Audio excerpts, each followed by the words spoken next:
messages in my head. I don't know how to cope with this. I'm keeping secrets in my head. Or any space you can find. Glad to see that I could help make your life a bit easier. But have you ever thought of how I felt? You need to think about your behavior.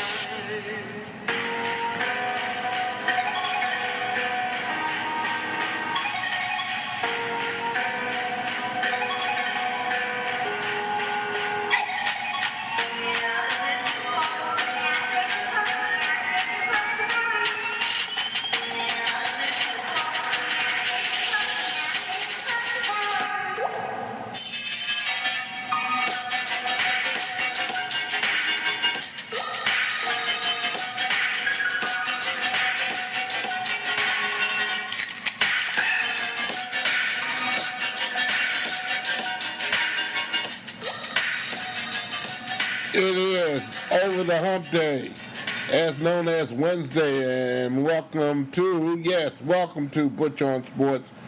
I am simply Butch, and as always, thanks for tuning in, boys and girls, on a Over the Hump Wednesday here. We give it together here and try to give you some sports news that you can digest or not, but we'll try our best to give you everything that we got, and maybe a little bit more. We'll start off with our beloved Detroit Tigers. You know what? I almost bit my tongue on that one.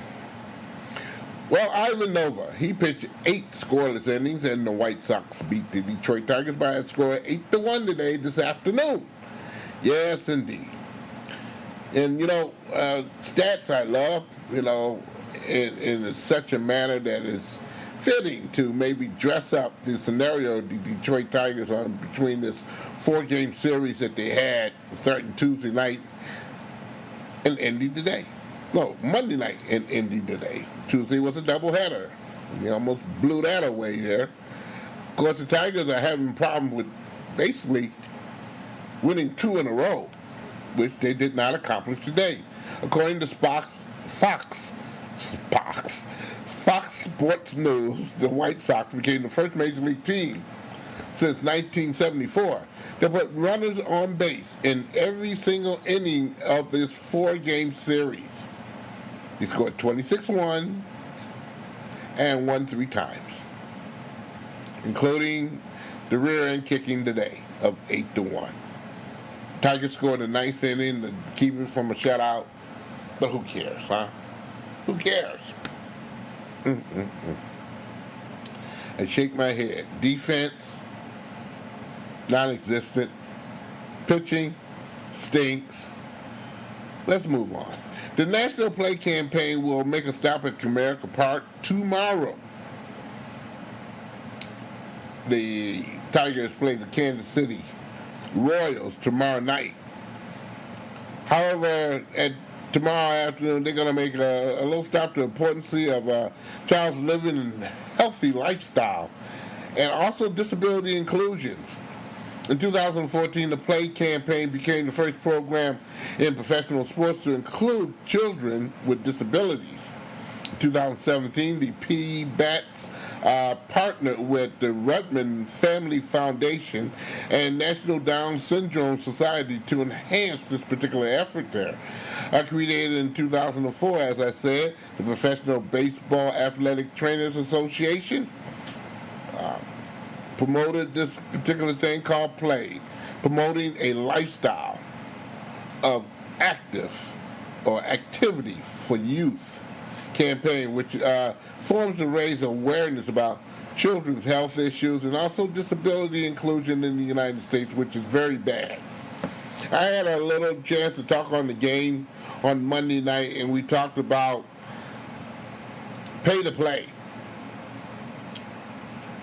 which is to me a huge thing these days. And it's just too many schools that are participating in this pay-to-play particular system and not doing things, ready enough or less to support that. Many schools only have gym And when I say gym, organized gym, I'm not talking about just letting your kid go in the playground and run like crazy. I mean organized gym classes such as learn how to play baseball, being friendly toward your fellow classmates. These are things you learn in a gym class. And not only that, but keeping healthy as well.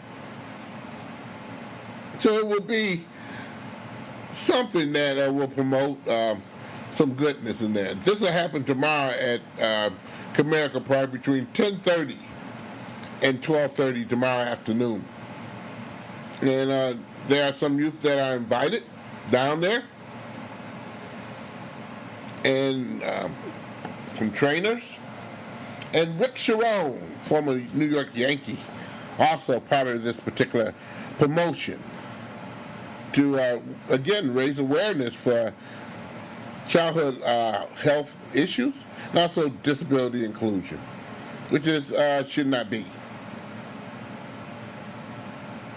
So if you get it in a nutshell tomorrow, kind of get hold of the Detroit Tigers early in the morning, see if you can get your child down there, or how you can take part in this effort for children to have a chance to play, have fun, do something organized. And also help disability children as well, not feeling left out or cannot compete or participate.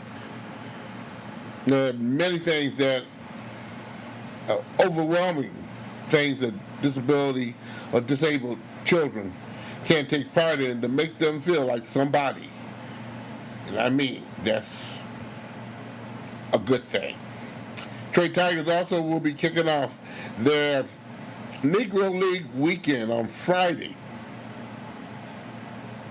Yep, this coming Friday is Negro League weekend in Comerica Park. They'll be playing the Kansas City Royals and a 4-game series. Friday afternoon, they'll have their legendary luncheon. The luncheon will have the former Negro League players, representatives from the Detroit Tigers front office, youth baseball and softball players selected in the community leaders from southeastern Michigan. That'll take place tomorrow. Not tomorrow, but Friday, August the 9th,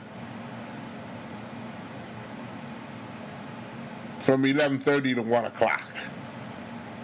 So that's a good thing here. Let's move on to the Detroit Lions. They're completing their 12th day of practice in Allen Park, Michigan. The practice today had a joint practice with the New England Patriots, which will be their competition live and in color at Ford Field. Tomorrow, game starting at 8 o'clock. Ford Field, 8 o'clock. But today at the headquarters of the practice facility in Allen Park, they was getting down and hitting other players. I thought this would be a big fat joke when I mentioned it again the game. I said a lot of things because Tavares McFadden had been picked up by the Detroit Lions. I said, well, I kind of jokingly said, who knows how long that'll last. It didn't last but a day because on yesterday, the Lions announced that they have signed free agent cornerback Jonathan Austin and waived injured cornerback Tavares McFadden. Must not pass the physical, boys and girls. Additional contract terms were not discussed. In addition, the team announced that they have activated wide receiver Tommy Lee Lewis from the activity or / pulp list. Austin, by the way, you want to know a little bit about him. He comes to Detroit after the most recent spending the 2018 offseason program and training camp with the Miami Dolphins, who signed him as an undrafted free agent out of North Carolina State following the completion of the 2018 NFL Draft.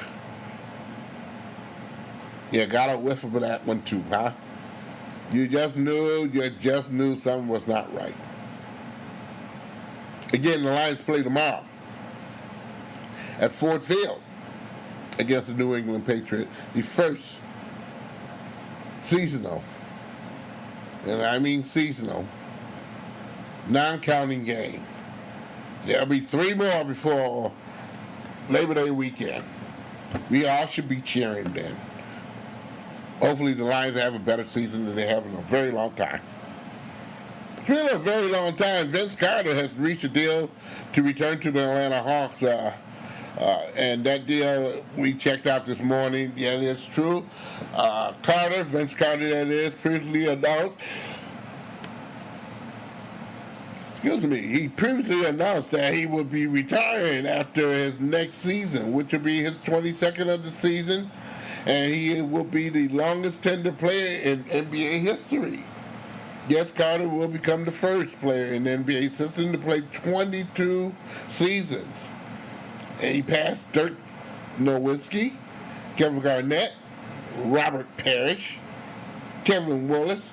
All those particular players I just mentioned had a swiping 21 seasons in the league. That's a lot of cash, boys and girls. Vince Carter, 42 years old, who was a contributing role player last season with the Atlanta Hawks, was first in Atlanta, by the way. He averaged 7.4 points, 2.6 rebounds, 1.1 assists while shooting 38.9% from the three-pointer distance there, and still had the juice to jump. And 17.5 minutes per game was his average. He is a very good veteran, especially when you got him around Atlanta these days where they have some very good young talent. He's an added addition and added value to those young kids in that particular locker room. Trae Young is in that locker room. DeAndre Hunter's in the locker room. And this year they picked up Cam Reddish. So that experience that Mr. Carter can give those young kids is going to be an explosion of fresh air for Atlanta. I do believe Atlanta will give some people in the East yield problems. They're going to get better. Believe that. Carissa Shields and Ivana Hasbazar will hold a press conference. Yes, we'll hold a press conference next week, August 14th.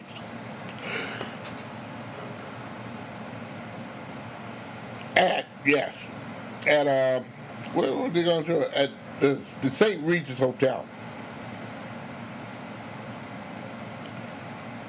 This will bring in the making of a Showtime exclusive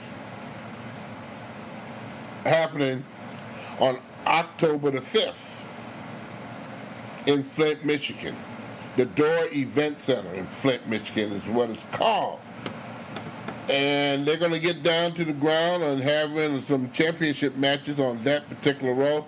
It'll be the first time Flint will get a national coverage of some fighters. Now, hopefully the card is pretty good, but until we find out what's going to be on the card, and that's on the 14th. I am doing a lot of yawning. That means I need to go to bed pretty soon. But other than that, I'm staying up with you guys. Tomorrow at the St. Regis Hotel, the Wilson Ballroom, on the 14th. I said tomorrow. I know I need to get some rest here. Undisputed middleweight champion Clarissa Shields and former champion Ivana Hasbazar will meet to fight for the WBO junior middleweight title on Saturday, October the 5th. That's going to be live on Showtime. Okay, so you can see that on telly at the Door Federal Credit Union Event Center in Flint, Michigan. That's going to be pretty good. Matter of fact, at the press conference next Wednesday here in Detroit, both Duggan and Mayor Warren, I think her name is Patricia, will be in town to kind of pump up the volume for this grand event. Should be good. should have a lot to say. Hopefully they don't get to fighting in the ballroom there.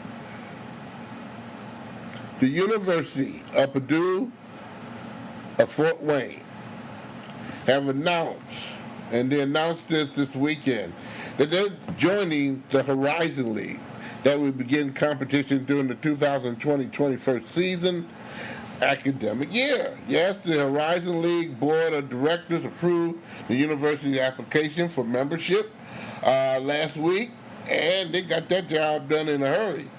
Purdue Fort Wayne will be officially join the league on July the 1st, 2020. Officials from the university and the Horizon League made a joint announcement during a press news conference on Tuesday at Purdue Fort Wayne University.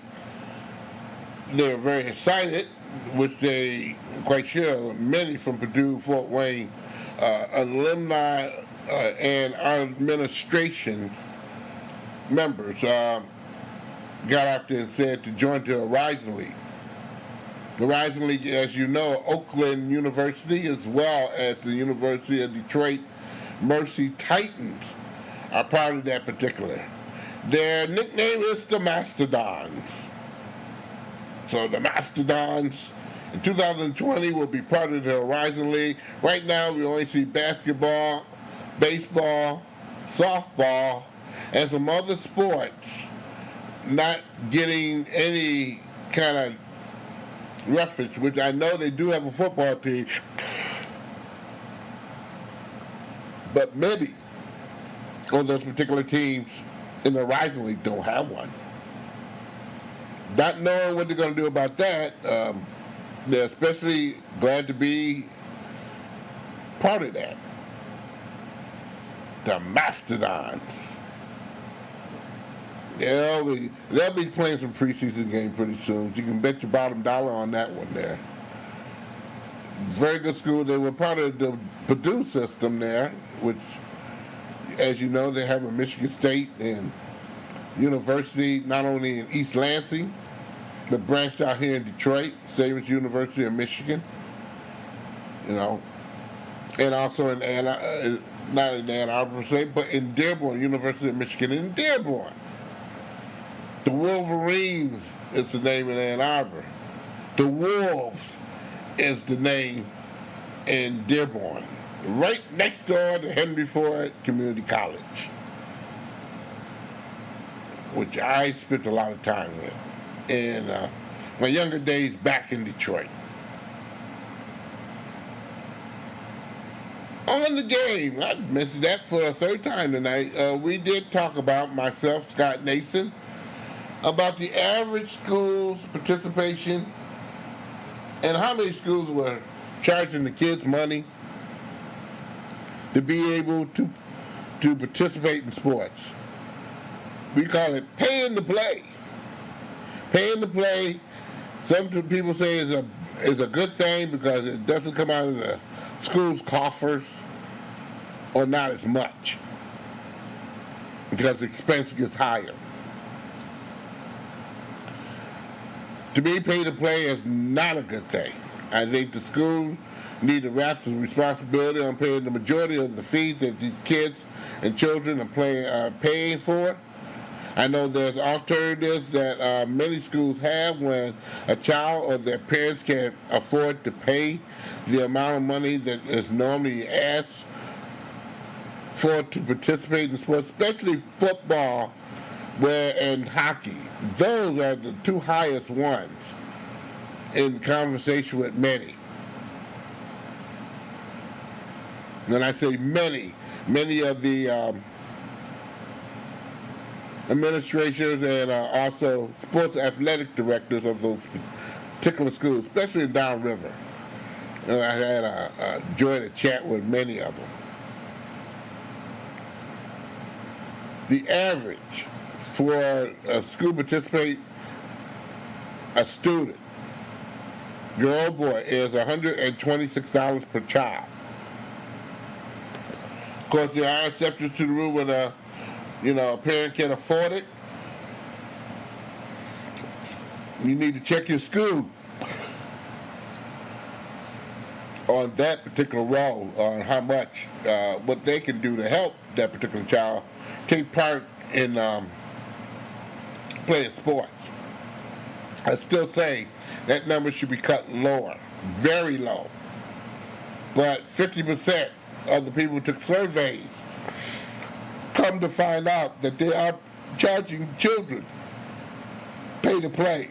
Over 600, well, the exact number is 604 schools participated. 302 schools said they're participating in pay to play. Maybe those other 302 schools are not saying as much, but yes, they are charging something to those kids or those children's parents. It said some of the costs will include equipment, travel reimbursement, referees, officials, taking care of the grounds. Now, you are a family, a large family. I come out of a large family of 8. You're going to be paying a whole lot of money for your children to participate if all decide to participate. One parent I talked to there, and she had 2 children.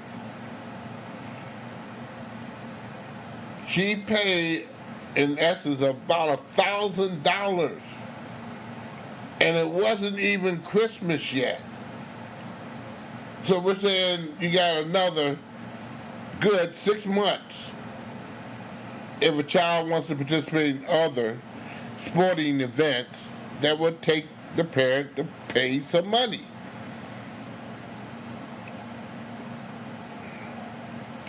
Now, you know, there's some sports as well. Take, for instance, hockey. You know, a setup kit in a major department store, you can get them as low as maybe around about $80-something. That includes your pads, a practice jersey, socks to go to the match, and your skates, as well as maybe a stick to play with. $89. Now, as that child get older, you're going to need more extensive equipment and all the other good stuff to go with it, which my parents had to somewhat cough up the money for until I got a job. Cutting grass, in those days, kids can go and cut grass and go in a store and help bag groceries, wait outside to push someone's buggy and help the particular people who bought groceries load it up in their car and take the buggy back inside the store and maybe get 50 or 75 cents a whop. You stay out there all day, you know, you got some good eating. Maybe make, in any essence, of maybe 10 or 20 bucks. However, find out from your school is it pay to play. I suggest you find out with the athletic director before school's end, so you have a very good idea of what you may have to pay for a child to participate in the sports upcoming. Right now, football will be one of them. Of course, there's physicals that also has to be conducted.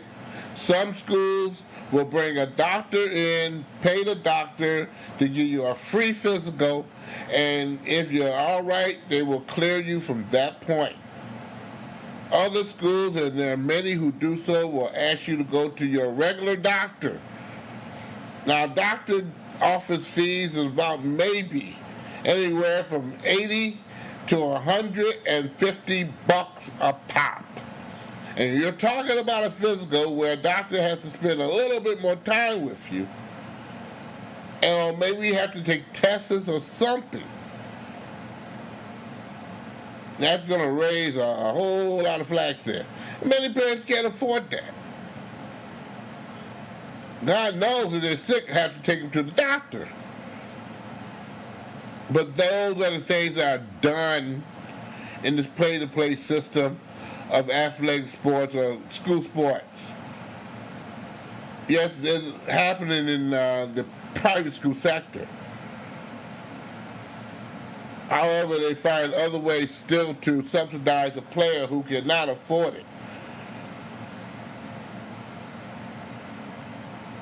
So that's something to think about. Again, talk to your school about that particular. I would always suggest you talk to them before the school semester ends and before a kid or your daughter or your son goes on that summer break. You have a good idea of how much you gotta save up for that child to be participant in fall and winter sports. I just tell you, that's just the way it is. Plain and simple. Just like that. I tell you, it costs to pay to play. Butch On Sports is a presentation of All My Darling Productions. I'm out of here. You can catch Butch On Sports on Facebook. Go to Butch On Sports on Facebook. Give me a like if you love it or something. You can also hear on the Game Sports Show, which I'm on Mondays, along with Scott Nason, EJ Russell, and Dave McKay. You can also go to the website specially set up for this particular show, podcast on Podomatic.com. Type in SIMPLYBUTCHTOO at Podomatic.com and listen to, yes, a podcast that you can't get enough of. Hey, behave yourself, boys and girls. And we'll check you out on Sunday night. Hey, enjoy the Ocho that's especially on ESPN right now here. All night long.